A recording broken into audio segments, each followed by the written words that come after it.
I like to treat the Stereotypes series like a TV show. Every time we cycle through the classes is like a different season of the same show. So I guess now that we're between seasons, now would be the best time to take a step back, evaluate what's been going right, what's been going wrong, and make some decisions on how the series should move forward. This video is going to be a little bit more serious than usual. It's largely going to serve as a discussion platform for how the series can progress and get better as time goes on. In this video, I'll be going over some of the biggest criticisms I've received so far.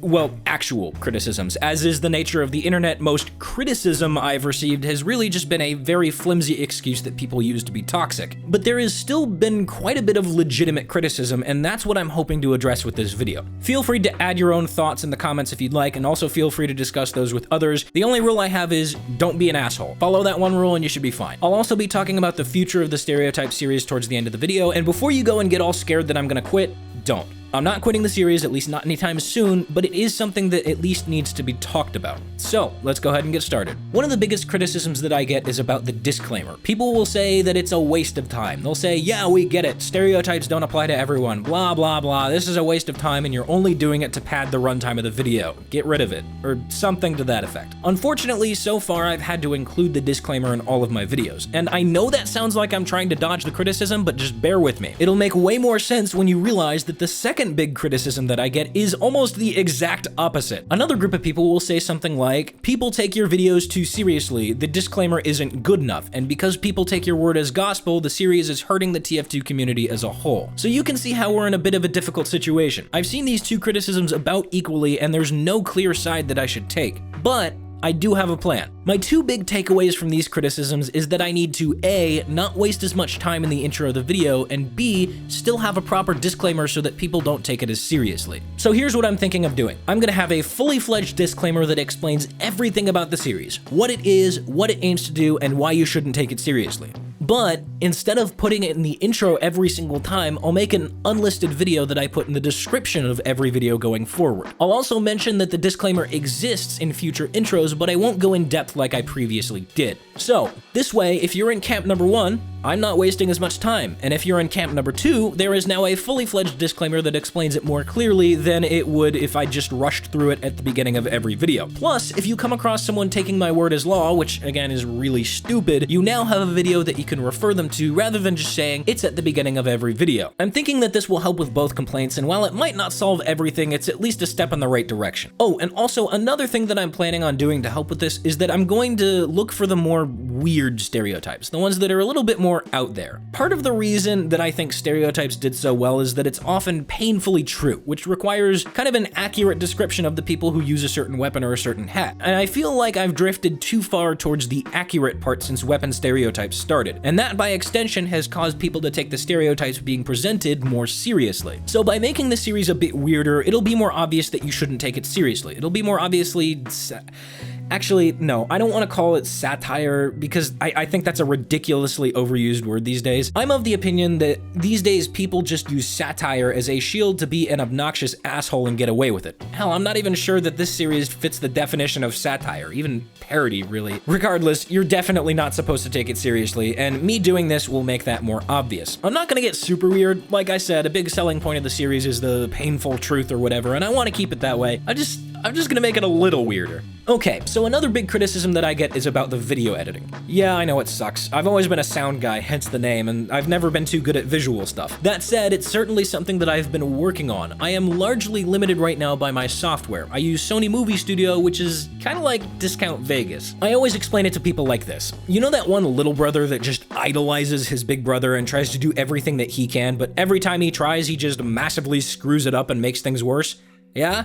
Well, Movie Studio is the little brother to Vegas's big brother. It tries really, really hard to be Vegas and just fails miserably in every conceivable way. Suffice to say, I am pretty limited in the editing tricks that I can do for right now. I am considering making the switch to Adobe Premiere, which I've heard good things about. That's another thing that I'd like your thoughts on, actually. I'm not really well versed in video editors, so I'd like to hear what everyone thinks about Premiere. Anyway, TLDR for this one, I'm working on getting better at editing and I'm considering upgrading my software in the near future. The next criticism is something that I've already talked about before, and that is when people say, oh, you just make everything up. And this is just straight up untrue. While personal experience does play a role, I do my best to make sure that it's the source that I weigh the least when writing scripts. I get most of my information from comments and tweets and DMs and interviews. this is something that I've been trying to make more obvious in later episodes of weapon stereotypes. You might remember me saying something about comments I've read or people I've talked to, etc. This is something that I plan to continue doing as the series goes on. Next, I want to talk about the music. Yeah, I know, it's really repetitive. At first, when I started this series, I did not expect it to blow up like it did, and so the track I wrote for it was really simple. This was for a couple of reasons. Reason number one is that I felt that it fit the tone of the video very well, and I still think it does. But reason number two, the real reason, was that it's really easy to beat match with visual editing. Maybe you've noticed this, maybe you haven't, but pretty much everything in Stereotypes is synced with the music. The title cards, the visual edits, the timing of my voiceover, even the gameplay is synced a lot of the time. Anything that gave me more room to work with on that front was definitely a welcome addition. But here's the thing, it might have worked for a few episodes, but now that we're 2 seasons and 21 episodes in, I'll admit, it's getting pretty old. Lucky for us, we are between seasons, which means now is the best time to switch things up. Here's my plan. I'm gonna write a new track that is still fairly simple and will keep the same tone of the original and hopefully keep the syncability of the original, but it'll just be a little bit more interesting to listen to. A little bit more rhythmically interesting, just,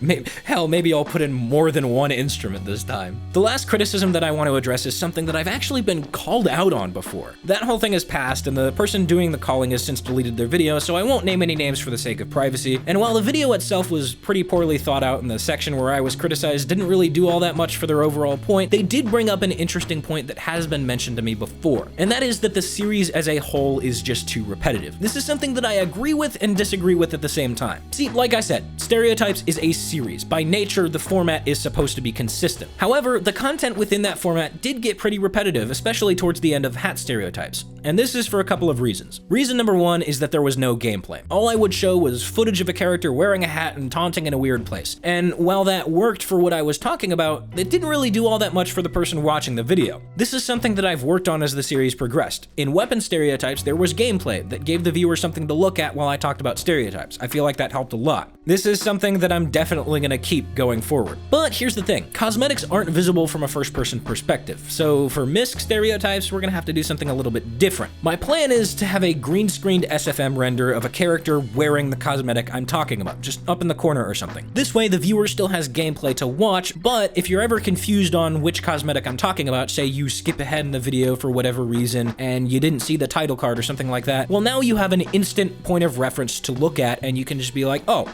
that's what he's talking about. Okay, cool. I feel like that'll help a lot with the whole problem that Hat Stereotypes had. Reason number two the series was getting repetitive was that I didn't really do all that much in the way of unique jokes. Towards the end of Hat Stereotypes, there was a set of running gags that had already been established, which is fine, but I didn't really venture that far outside of them. This, again, is something that I've been working to fix as the series goes on. The later episodes of Weapon Stereotypes have way more sketches and audio gags and parodies, etc., etc., etc. And this is something that I'm definitely gonna keep doing. They might take longer to make, but I think it benefits the series as a whole.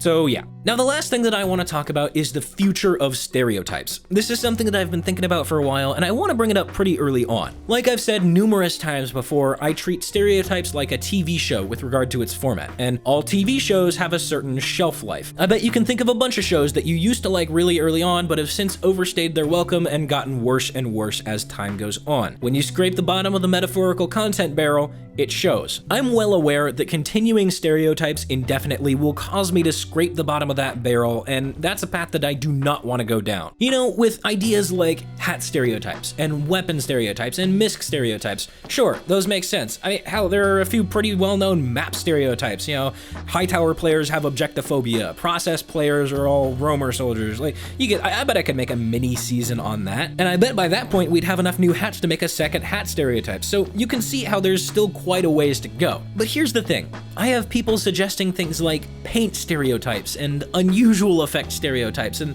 you know, taunt stereotypes. Sure, there might be a couple well-known stereotypes for those, but like, what do you even do past those? You know, like, at that point, you really get into the whole overstaying your welcome thing. So I guess my point is that while I'm not planning on ending the series anytime soon, I'm also not going to be afraid to end it if we get to the point where we're nearing the bottom of the barrel. It's just something to keep in mind, and I wanted to mention it really early on so that it doesn't come out of nowhere when it eventually happens. Alright, that's really all I wanted to talk about with this video. I guess it would be a good time to ask if you have any stereotypes for multi-class miscs, since that's the episode that I'm doing next. I define a misc as anything that isn't in the head equip region. So this could include a jacket, a beard, a face mask, a weird looking hat that for whatever reason you can equip with other hats, etc. You get the idea. Another thing to keep in mind is that you might see a couple of repeat stereotypes from hat stereotypes in the first few episodes of the MISC season. This is because I did not decide that I was going to do exclusively hats until a few episodes in. So yeah, just something to keep in mind. Okay, yeah, that's all I got. Thanks for watching, and I'll see you next time.